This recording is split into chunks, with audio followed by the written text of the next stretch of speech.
కొబ్బరి ఇది తింటే రుచితో పాటు ఆరోగ్యం కూడా. అందుకే దీనిని కూరల్లో ఉపయోగిస్తుంటారు. అలాగే దేవునికి కొబ్బరికాయ నైవేద్యంగా పెట్టి అనంతరం కొబ్బరి ముక్కల్లో కొంచెం చక్కెర లేదా బెల్లం కలిపి ప్రసాదంగా పెడుతుంటారు. దీంట్లో పోషకాలు పుష్కలంగా ఉంటాయి. కొబ్బరిలోని అనేక పోషకాలు ఉన్నాయి. Iron, calcium, fibre, manganese, magnesium, potassium, copper, phosphorus, సెలీనియంతో పాటు ఇతర పోషకాలు ఎక్కువగా ఉన్నాయి. ఇవి ఆరోగ్యానికి ఎంతో మేలు చేస్తాయి.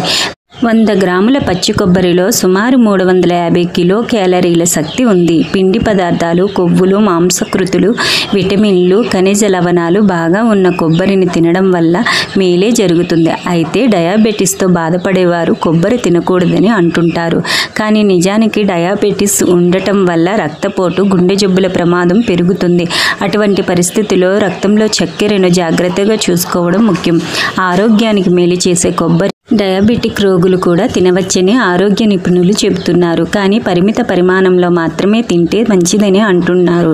కొబ్బరిలోని మీడియం చైన్ ట్రైగ్లిజరైడ్స్ MCTలు రక్తంలో చక్కెర స్థాయిలను నియంత్రించడంలో సహాయపడతాయి. కొబ్బరికాయలో కేలరీలు ఎక్కువగా ఉంటాయి. అందుకే దీనిని పరిమిత పరిమాణంలో తినాలని నిపుణులు అంటుంటారు. అయితే డయాబెటిక్ పేషెంట్లు కొబ్బరిని తీసుకునే ముందు తప్పనిసరిగా వైద్యుడిని సంప్రదించాలని ఆరోగ్య నిపుణులు అంటున్నారు. కొబ్బరి వల్ల కలిగే మరికొన్ని ముఖ్యమైన ప్రయోజనాలను తెలుసుకుందాం. కొబ్బరిలో ఉండే పోషకాలు శరీరానికి తక్షణ శక్తిని అందిస్తాయి.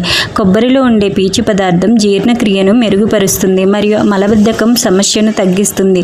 కొబ్బరిలో ఉండే కొవ్వులు గుండెకు మేలు చేస్తాయి మరియు